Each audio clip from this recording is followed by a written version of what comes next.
او ستاسو ښه مننه کوم چې تر اوسه پورې د اتصال د خپرونې سره یاست. وروسته له هغه چې طالبانو د 2022م کال د اګست په 15مه کابل ښار او ټول افغانستان تر خپل کنټرول لاندې راوست، دوی پر رسنیو یو لړ محدودیتونه ولګول. د بیپولي خبریالانو د یو رپورټ له مخې په افغانستان کې د طالبانو له بیا واکمنېدو راهیسې تر 200 ډېرې انځوریزې، غږیزې او چاپي رسنۍ تړل شوي دي. د پروګرام په دې برخه کې قدرمنو لیدونکو د امریکا غږ او نورو رسنیو د بندېدو پر عواملو د پروګرام د بل مېلمه سره خبرې کوم.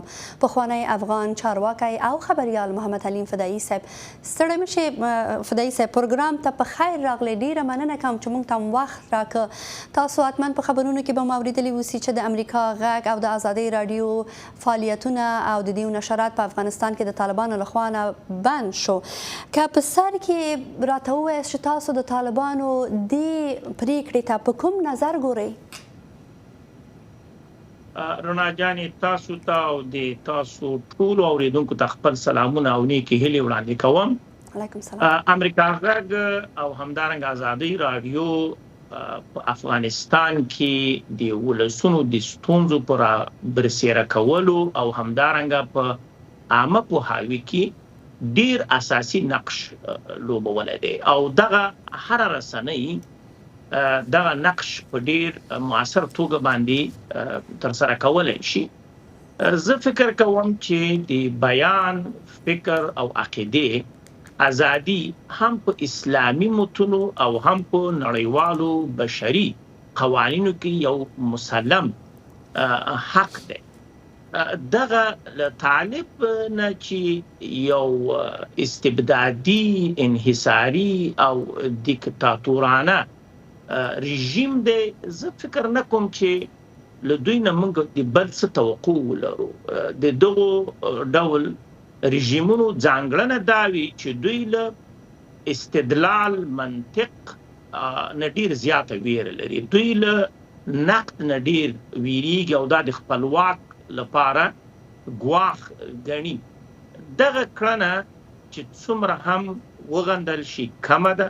زما دپاره شخصا چې دغه رسنۍ څومره پیژنم، واقعا د تشویش خبره ده او په عین حال کې زه په دې پوره ډاډمن یم تر کومه چې زه د افغانستان ولسونه پیژنم او په هر کلي کې دغه راډیوګانې اورېدل کېږي، هغوی به هم په دې پریکړه باندې ډیر زیات غمجن وي.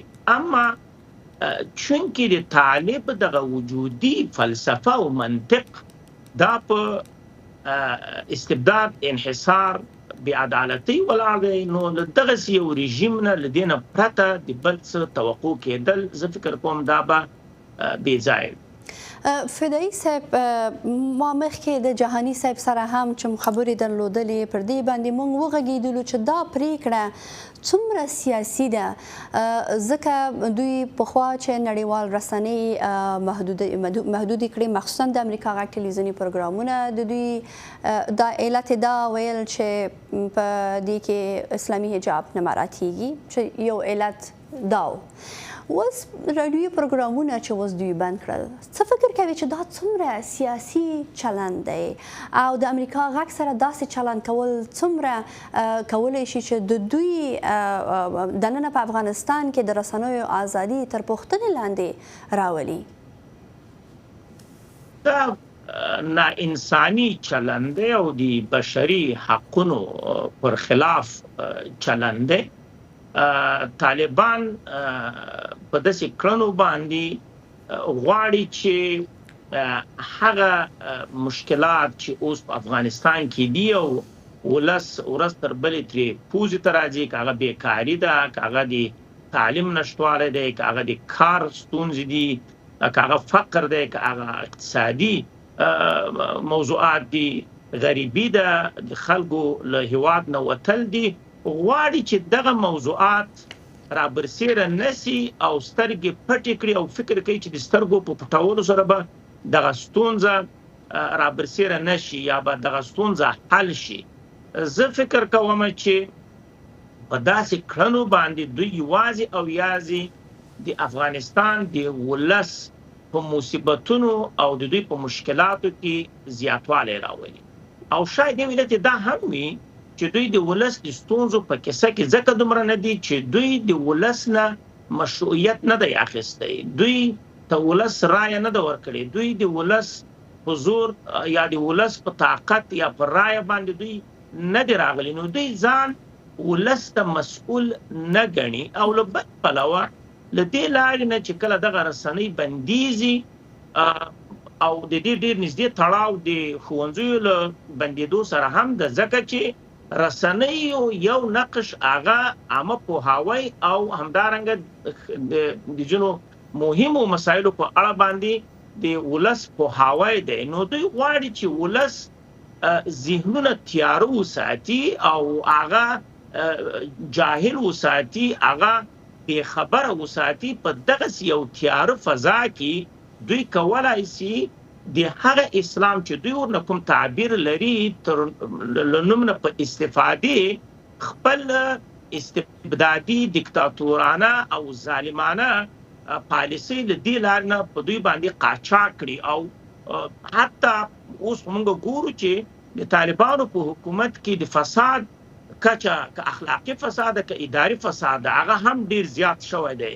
او په داسې کړنو باندې دوی غواړي چې رسنۍ د دې وړتیا ونه لري چې دغه فساد رسنیز شي، ځکه له دې نه دوی ډیر زیاته ویره لري، ځکه هغه څه چې طالبان همیشه ترې ویره لري هغه تعلیم دی، هغه آگاه ټولنه ده، هغه داسې یوه ټولنه ده چې هغه په حکومت باندې نقد وکولای شي.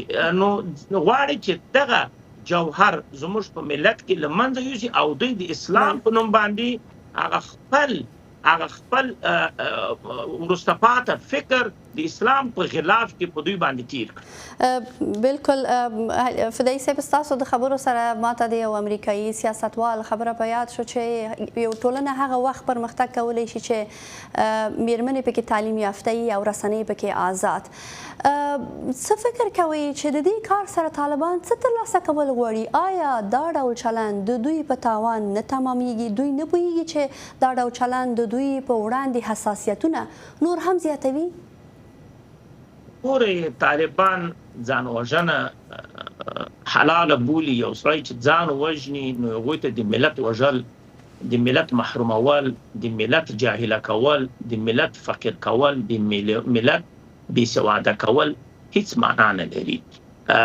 متاسفانه چې دوی فکر کوي چې د دې لارې نه به دوی په نړیوالې ټولنې باندې فشار وارد کړي، اما دا صحیح متمدن او انساني تګلاره نه ده. که طالبان واقعا عادلانه تګلاره لري، واقعا غواړي چې د دوی په اصطلاح باندې اسلامي نظام راولي، نو په اسلام کې د فکر او د عقیدې او د بیان ازادي د هر مذهب دپاره، حتی که هغه ستا پر خلاف باندې هم وي، د هغې ازادي شته. په امر باندې نقد هېڅوک له نقد نه پورته نه دي. تاسو به لیدلي چې په دوم خلیفه حضرت عمر فاروق رضی الله عنه باندې په مسجد کې خلک راجع شو، باندې نقد یې وکړو، انتقاد یې ورباندې وکړو. متاسفانه دا له دې نه طالبان هېڅ شی لاسته نشي راوستلی، پرته له دې نه چې ولس محروم کړي، ځان بدنام کړي، او تر ټولو مهمه یو نړیوالو ته یو دا پیغام ورکول کېږي چې طالبان نه دا چې تغییر شوي نه دي، بلکې د 1995 کلونو په پرتله باندې لا زیات خطرناک شوي دي. او دغه تګلارې په دوی دوام ورکوي، او دا د دوی د عقیدې او د دوی د هغه ایډیالوژي بنسټ دی. بله، یوه وروستۍ پوښتنه فدایي صاحب، اوس په دې شرایطو کې رسنۍ باید څه وکړي؟ بې پولې خبریالان وایي چې د طالبانو د بیا واکمنېدو سره 200 رسنیو فعالیت بند کړی دی. فکر کوي چې د فعالیت بندول د دوی په وړاندې دغه مبارزې ته د دوام لپاره د حل لاره ده؟ اوس په اوسنیو شرایطو کې رسنۍ باید څه وکړي؟ ځینې رسنۍ دي چې دوی د مالي اړخه هم اوس نشي کولی چې خپل فعالیتونو ته ادامه ورکړي، خو د دې خبرې اخوا رسنیو ته څه پکار دی چې څه وکړي؟ رسنۍ باید خصوصا نړیوالې رسنۍ چې څومره کولای شي خپل امغه بیطرفه تګلارې ته دوام ورکړي، د ولس ستونزې را برسېره کړي او د سوشل میډیا او د نورو لارو نه د افغانستان له وګړو سره په تماس کې سي، د کلو بانډونه دي واقعي چې کوم ستونزې دي هغه را برسېره کړي او هغه د دې لارې نه له ولس سره شریک کړي. ګورئ په دې باندې طالبان یوازې هغه فرهنګي خودکشي کوي، یوازې د بیان د ازادۍ یو خودکشي کوي. دا یو بل ډول سیاسي ځانوژنه ده. طالب په دې باندې کولای شي چې په نړیوال باندې فشار واچوي. زه فکر نه کوم دا دوی لپاره منفي عواقب لري، دا مثبت پایلې نه لري. نو لهذا رسنۍ باید متبادل داسې مؤثرې لارې چې اوس خلک یې د لاسرسی لري لکه سوشل میډیا، له دې لارې نه خپل د ولس غږ او زموږ د افغان مظلوم ولس غږ تر مسؤلو نړیوالو چارواکو پورې او دولتونو پورې ورسوي. ډیره مننه کوم حلیم فدایي صاحب، ستاسو د وخت او ارزونې څخه کور مو ودان. مننه، کور مو ودان. ډیر قدرمن لیدونکو، په همدې ځای د اتصال پروګرام هم پای ته رسیږي. له ملتیا څخه مننه کوم. تر بیا الله مو